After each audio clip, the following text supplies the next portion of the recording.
রাস্তার পাশে একটা ছেলে, যাকে দেখে আপনার মনে হলো ওকে কিছু খাওয়ানো যেতে পারে, নিজেকে হয়তো তখন মহান বা সুহৃদয়বান অথবা উদার মনে করতে পারি আমরা। কিন্তু একটা জিনিস ভেবে দেখেন তো, এই সম্মানটা আল্লাহ দিয়েছে। ও যা খেলো, যা ওর পেটে গেল, তা ওর রিজিক ছিল। ওর রিজিকটা সরাসরি ওর পকেটে আসতে পারত, কিন্তু মধ্যখানে আপনি এটার বাহক ছিলেন।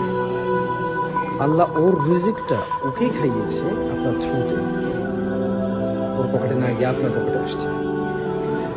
সে একদিকে নিজেকে অনেক উদার বা হৃদয়বান সুহৃদয়বান মনে হতে পারে, কিন্তু একটু যদি চিন্তা করেন, এই সম্মানটা আল্লাহ দিয়েছে। আপনার রিজিকটাও আপনার পকেটে দিয়েছে, আরেকজনের রিজিকটাও আপনার পকেটে দিয়েছে। সো আল্লাহ আপনাকে সম্মানিত করেছে।